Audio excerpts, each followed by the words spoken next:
నమస్తే రమగారు. నమస్తే జయ. రమగారు, అదృష్టం కలిసి వస్తుందంటూ ఉంటాం. పలానా వస్తువు మన ఇంట్లో ఉందనుకోండి, చాలా అదృష్టం అంటాం. మనీ ప్లాంట్ పెంచుకుంటే చాలా డబ్బులు విపరీతంగా కట్టలు కట్టలు వచ్చేస్తాయి అనుకుంటా. కట్టలు కట్టలుగా మనీ ప్లాంట్లు పెంచుకునే వాళ్ళకి డబ్బులు ఉన్నాయి లేదు, ఎప్పుడైనా ఇంటర్వ్యూ చేయి మైక్ పుచ్చుకున్నావు. తప్పకుండా. అట్లా కొన్ని కొన్ని నమ్ముతూ ఉంటాం కదా, నిజంగా అసలు అది సాధ్యమవుతుందా? అదృష్టాలు వస్తువుల్లో కానీ ఎట్లలోనా ఉంటాయో ఉండవో? ఉండవు, వాటిలో ఏముండదు జయ. నిజంగా అలా ఉండే లెక్కైతే ఇంకా అసలు ఇంకేం పెట్టం, మనీ ప్లాంట్ పెట్టి మనీ వచ్చేస్తే రమ్మగారు, ఇల్లు మొత్తం మనీ ప్లాంట్ కదా. తెలుసా, ఎవరింటికైనా వెళ్ళినప్పుడు వాళ్ళకి చెప్పకుండా రహస్యంగా కోసేసుకోవాలి. నాకు ఒక మనీ ప్లాంట్ మొక్క ఇవ్వవా అని ఒకళ్ళని అడిగితే చెప్పకుండా కోసేసుకోండి. ఎందుకు చెప్పకుండా అంటే చెప్పి కోసుకుంటే కుదరదుట, వాళ్ళు ఇవ్వకూడదుట. ఏమిటి ఒక మొక్క పచ్చటిది ఇంత కొమ్మ ఇస్తే నెప్పి మనకి ఏం పోతుంది మన దగ్గర? మన డబ్బులు పోతాయా, వాళ్ళకి వెళ్ళిపోతాయా? అంతేనట. నేను విన్నాను. నన్ను అడగకు, నీకు కావాల్సింది కోసుకో అని చెప్పింది మా అక్కయ్య గారు కోడలు కూడా. నువ్వు కామ్గా వెళ్ళేటప్పుడు కోసుకో, నన్ను అడగపోక. ఇంటికి తెచ్చారా? అడగకూడదు, కోసుకోకూడదు. అడగకుండా ఏం కోసుకుంటాను మనిషి. నేను తెచ్చిస్తాను రమ్మగారు మీకు. మనీ ప్లాంట్ తోటి మా ఇంట్లో మనీ ప్లాంట్లు బాగా రావు జయ్యా. నేను ఎవరింట్లో మనీ ప్లాంట్ చూస్తే నాకు ఆశ్చర్యం కడుతుంది. ఏమిటి వీళ్ళు ఎలా పెంచుతున్నారు? నేను నాకు మెంతులు కొత్తిమీరలు అవి బాగానే వచ్చేస్తాయి. అవునా? మెంతులు కొత్తిమీర ఇప్పుడు మైక్రో గ్రీన్స్ బాక్సులు నిండా రమ్మగారు. మీరు చెప్పిన తర్వాత అంతకు ముందే నేను మన రైతులు చేశాం కదా, పెట్టాను. మెంతులు రాలేదు రమ్మగారు, నాకు ఆవాలును శనగలు ఇవన్నీ వచ్చేసినాయి. మరి ఏదో మిస్టేక్ చేశాను అనిపించింది నాకు. మెంతులు కొంచెం వారిపోతుంటాయి. ఆవిడెవరిదో ఒక వీడియో ఉంది, మెంతులు పడిపోతున్నాయా మెంతి మొక్కలు ఇలా చేయండి అని. ఎలా చేయాలో వినలేదు, అది మాత్రం చూశాను నేను. చచ్చినా నాకు మనీ ప్లాంట్ రాదు. అవునండి, నేను ఇస్తాను, ట్రై చేయండి ఇంకోసారి. చూద్దాం. నేను ఎప్పుడు నీటిలో పెడతాను, ఎంత పెట్టానో అంతే, సంవత్సరమైనా అలాగే ఉంటుంది. అది ఏం అవ్వదు, పెరగట్లా. అది పెరగదు తరగదు, అలాగే కూర్చుంటుంది.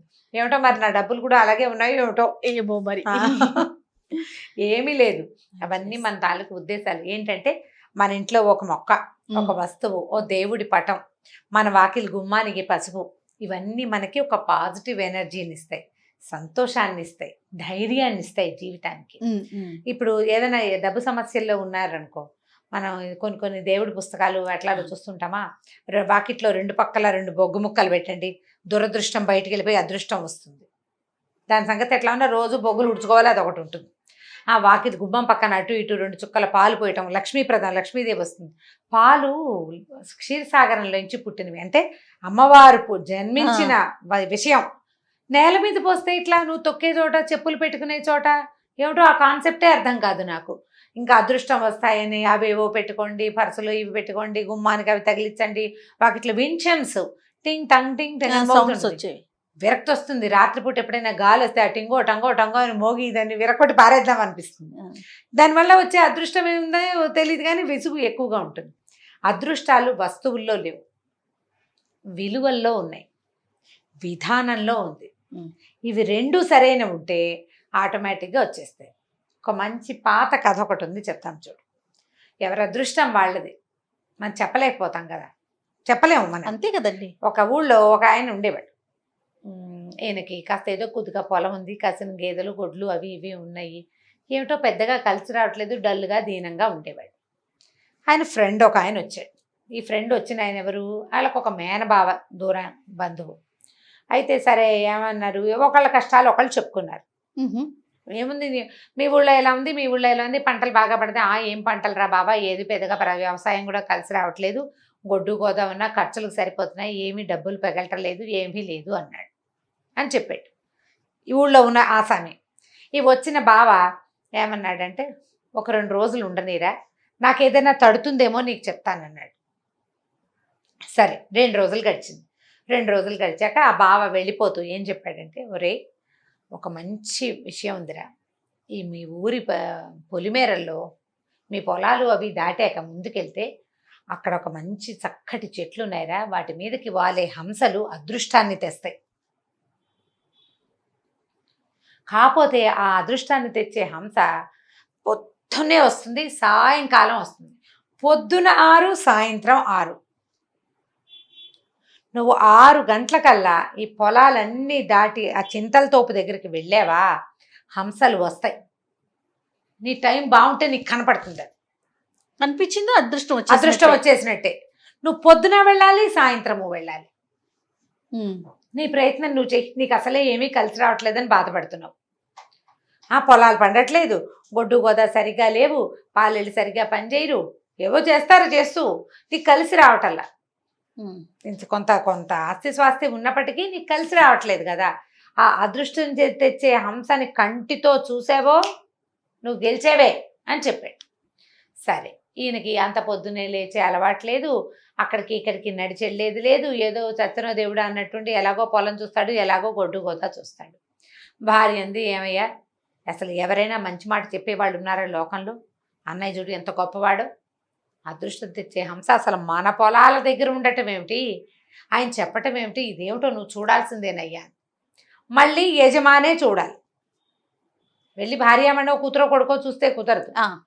6ంటికి మీ ఇంటి నుంచి బాగా నడిస్తే పొలాలు వెళ్తాయి, పొలాలు వస్తాయి, పొలాలు దాటితే చింతలు తొక్కొస్తుంది.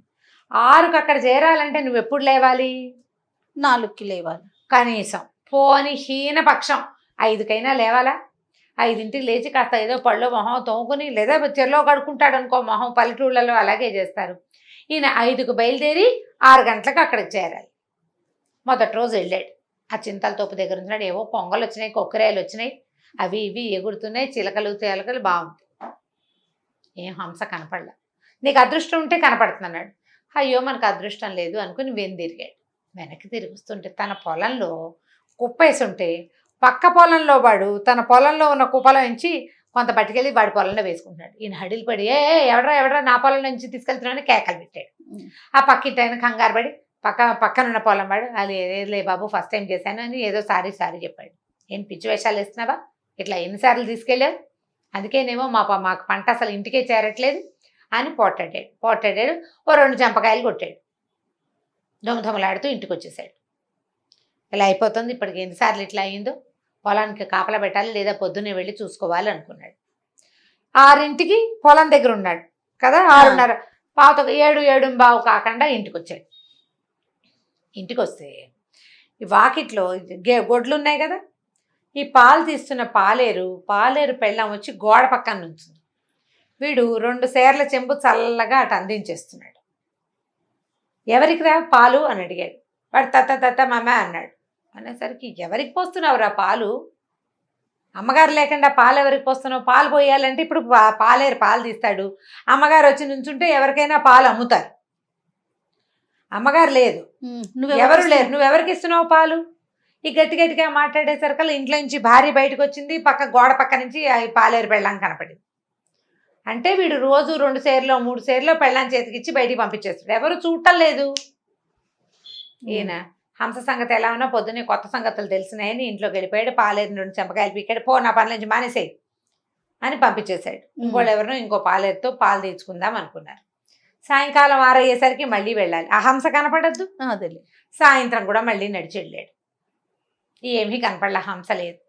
వస్తుంటే ఊళ్ళో వాళ్ళు వీళ్ళు పెద్దవాళ్ళు కనపడ్డారు. ఏరా అబ్బాయి ఎలా ఉన్నావు, ఈ మధ్య కనపడలేదు అని ఏవో ప్రశ్నించారు. పిచ్చాపాటి 2 మంచి మాటలు మాట్లాడుకున్నారు. పక్కనే రాముల వారి గుడి ఒకటి ఉంది, రారా గుళ్ళోకి వెళ్దాం అని పిలిచారు. కాళ్ళు కడుక్కున్నాడు, గుళ్ళోకి వెళ్ళాడు. ఎప్పుడు వెళ్ళలా, ఫస్ట్ ఆ టైంకి రాడు కదా అతను, బయటికి ఇంట్లో కూర్చుని ఉంటాడు బద్ధకంగా. గుళ్ళోకి వెళ్ళాడు, ఏదో పురాణ కాలక్షేపం చేసి 2 మంచి ముక్కలు విన్నాడు. బాగుంది, మనిషి అన్నవాడు పని చేయాలి, అలాంటివేవో చెప్పుకున్నారు. సరే తీర్థం ప్రసాదం పుచ్చుకున్నాడు, ఇంటికి నడిచి వచ్చాడు. కొంచెం విసుగ్గా ఉంది. ఏమిటి, మన పొలంలో నుంచి పక్కవాడు ఎవడో తీసుకుపోతున్నాడు, ఒకటి పాలేరేమో పాలు పెళ్ళానికి పోసి పంపించేస్తున్నాడు, ఎక్కడికో ఎన్నిసార్లు జరిగిందో. సరే కానీ నడవటం వల్ల ఏదో కొంచెం కాస్త ఇదిగా ఉంది, మంచి నిద్ర పట్టింది. అంతకుముందు అతను చెప్పాడు వాళ్ళ బాబాకి, నాకు రాత్రిళ్ళు నిద్రే పట్టదు, రాత్రంతా మెలకుగానే ఉంటా, తెల్లారుజామున నిద్ర వస్తుంది, పొద్దున్నే లేవలు, నిస్సత్తుగా ఉంటుంది. నీకు రాత్రి పడుకోకుండా తెల్లవారుజామున పడుకుని 11కి 9కి 17కి లేస్తే ఎలా ఉంటుంది, ఏం బాగుంటుంది. 17 కూడా ఉంటాయి, 17కి లేచే వాళ్ళు కూడా ఉన్నారు.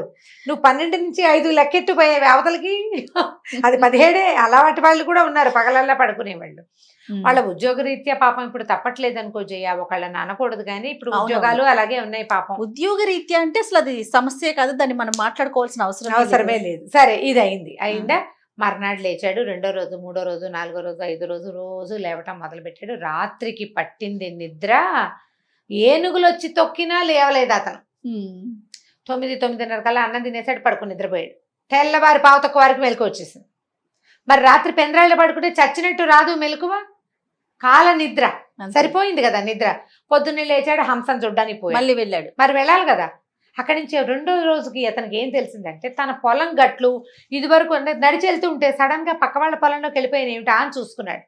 చూస్తే తన దారిలో తన గట్టు అవతలకి జరిగింది. అంటే తన పొలం చిన్నదైపోయి పక్కవాడి పొలం పెద్దదైపోయింది. ఎలా?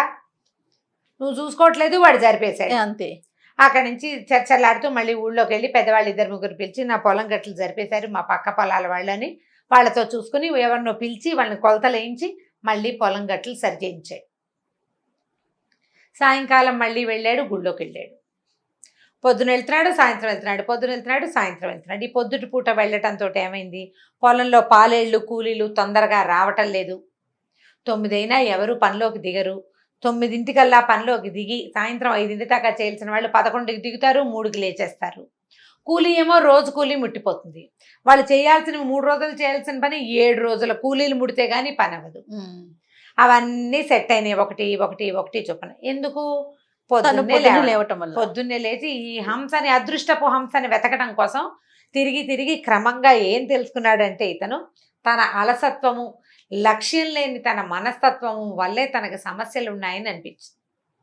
ఒక నెలన్నర గడిచింది. 1 నెల రోజులు గడిచాక ఈ గేదెల దగ్గర కూడా ఇంకేముంది, పొద్దున్నే పని అయిపోతుంది, నడిచి వచ్చేస్తున్నాడు. పాలేరు రాకపోతే నేనే తీసుకుంటా పాలు, పాలేరుకి ఇచ్చే జీతం కట్టు, అది మిగిలిపోతుంది. ఆయనే పాలు తీసుకుని అమ్ముకోవటం మొదలుపెట్టాడు.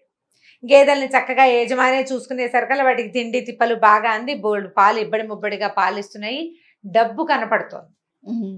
ఒక 1 నెల రోజులు గడిచిన తర్వాత ఆ బావగారు ఊరు నుంచి వచ్చారు. ఏమయ్యా బాబా, ఏదో అదృష్టం తెచ్చే హంస అన్నావు, హంస కనపడలేదు బావా, దానికి ఏదైనా ప్రత్యేకమైన మంత్రం ఉందేమో, ఆ మంత్రం ఏమిటో చెప్పు, లేదా ఎవరైనా గురువుగారి దగ్గర ఉంటే కనుక్కుందాం అన్నాడు. అనేసరికల్లా ఆయన అన్నాడు, ఏం కావాలి నీకు మంత్రానికి? నీ మొహం చూసుకో అద్దంలో. 1 నెల క్రితం నువ్వు ఎలా ఉండేవాడివి, జిడ్డు ఓడుతూ నిద్ర మొహంతో ఉండేవాడు. ఇప్పుడు చూడు, ఈ 1 నెల రోజులు 2 పూట్ల చేసిన నడక ఫలితం నీకు ఆరోగ్యం బాగుపడింది, నీ నిద్ర వేళలు సరిపోయినాయి, నీ పొలం గట్లు సరైనవి, నీ పొలంలో నుంచి పక్క పొలంలోకి నడిచి వెళ్ళిపోతున్న పనులన్నిటినీ వెనక్కి తెచ్చుకున్నావు, పాడి బాగుంది, పాలేరు ఖర్చు తగ్గిపోయింది, చక్కగా దేవాలయానికి వెళ్తున్నావు, సహాయిగా నిద్రపడుతుంది, పొద్దున్నే లేస్తున్నావు, ఆరోగ్యం బాగుపడింది. ఇదేనయ్యా నీ అదృష్టం తెచ్చే హంస. అదృష్టం వెనకాల పాకులాడద్దు, నువ్వు చేయవలసిన పనిని సజావుగా చెయ్యి. నీదొక ఉద్యోగం, నువ్వు 9 గంటలకల్లా అక్కడ చేరాలి. 9కి చేరాలంటే 9కి బయలుదేరకూడదు, 8కి బయలుదేరాలి. 8కి బయలుదేరాలంటే 6కి ముందు లేచి నీ వ్యవహారం అంతా చేసుకుని నువ్వు వెళ్ళడానికి సరిపడా ఏర్పరచుకుంటే అప్పుడు 9కి జాబ్ అయితే 8:45 నువ్వు నిద్రలేస్తే నువ్వు ఉదయకాలం పనులు ఎలా అవుతాయి? కనీసం బాత్రూమ్కి వెళ్ళే పని కూడా అవ్వదు కదా. అంతేగా. ఒక పని చేయాలంటే దానికి అదృష్టం కాదు నీకు కావాల్సింది, దాని మీద ఫోకస్. నీకు వ్యవసాయం కానీ పాడి పంటలు కానీ పాడి కానీ ఎందుకు కలిసి రాలేదంటే నువ్వు దిగి పని చేయకపోవటం వల్ల. నీ అదృష్టం తెచ్చే హంస నీ నడకే. హంసలు ఏమి ఉండవు, హంసలు ఎక్కడి నుంచి వస్తాయి? ఈ పచ్చిగాల్లో పొద్దుటిపూట శుభ్రంగా నడవటం వల్ల ఆరోగ్యానికి ఆరోగ్యం, ఐశ్వర్యానికి ఐశ్వర్యం. బాగుంది కదా, అద్భుతంగా. 4 రోజుల్లో ఆయన మొదట కష్టం తోచింది కానీ మెల్లిగా ఆలోచించుకుంటే దీనివల్ల తనకి వనగూడిన ప్రయోజనాలన్నిటినీ ఆలోచించుకుని ఇదే మంచి మాట అని తెలుసుకుని ఇక అప్పటి నుంచి తన జీవితాన్ని ఈ నిద్రకి, మంచానికి, బద్ధకానికి అంకితం ఇవ్వకుండా ఈ పనిలోనే ఇట్లా ఏ పని చేయటం వల్ల తన జీవితం బాగుపడిందని అర్థం చేసుకున్నాడు. అదే పని చేస్తూ అదృష్టాన్ని తెచ్చుకున్నాడు. అదృష్టం పనిలో ఉంటుంది, క్రియాశీలకత్వంలో ఉంటుంది, పని చేయాలనే దృక్పథంలో ఉంటుంది. చేస్తూ ఉంటే కలిసి వస్తుంది, చేస్తూ ఉంటే చేత అవుతుంది, చేతైన పని సులువు అవుతుంది, సులువైతే సమయం కలిసి వస్తుంది. అదేగా అదృష్టం, టైం కలిసి రావటం. అంతే కదా. ఈ విధంగా మనం ముందుకెళ్ళాలి, మన పిల్లల్ని మన తోటి వాళ్ళని ముందుకు తీసుకెళ్ళాలి. లక్కీ చమ్స్ ఏవి ఇంట్లో పెట్టుకున్నా వాటి వల్ల మనకి వనకూడదు, వాటి మీద ఉన్న నమ్మకం వల్ల వనకూడుతుంది ఏదైనా. నిన్ను నమ్ము, నిన్ను నమ్ము, నిన్ను నువ్వు నమ్మించగలిగేంత అద్భుతమైన పద్ధతిని నువ్వు కల్పించుకో, నువ్వు నేర్చుకో, ఉమ్. ఆటోమేటిక్గా జీవితం బాగుపడుతుంది. మన జీవితం మన తోటి వారి జీవితం అంతే, ప్రపంచం మారిపోతుంది. అంతే కదా. మన పద్ధతులు మార్చుకోవాలి, అదే మన అదృష్టం. సూపర్ సూపర్ రమ్మ గారు, బాగుంది కదా కథ? చాలా బాగుంది. నమస్తే అండి. నమస్తే జీ. ఈ వీడియో కనుక మీకు నచ్చినట్లయితే లైక్ చేయండి, షేర్ చేయండి. మరిన్ని వీడియోస్ కోసం మా ఛానల్ని సబ్స్క్రైబ్ చేసుకోండి.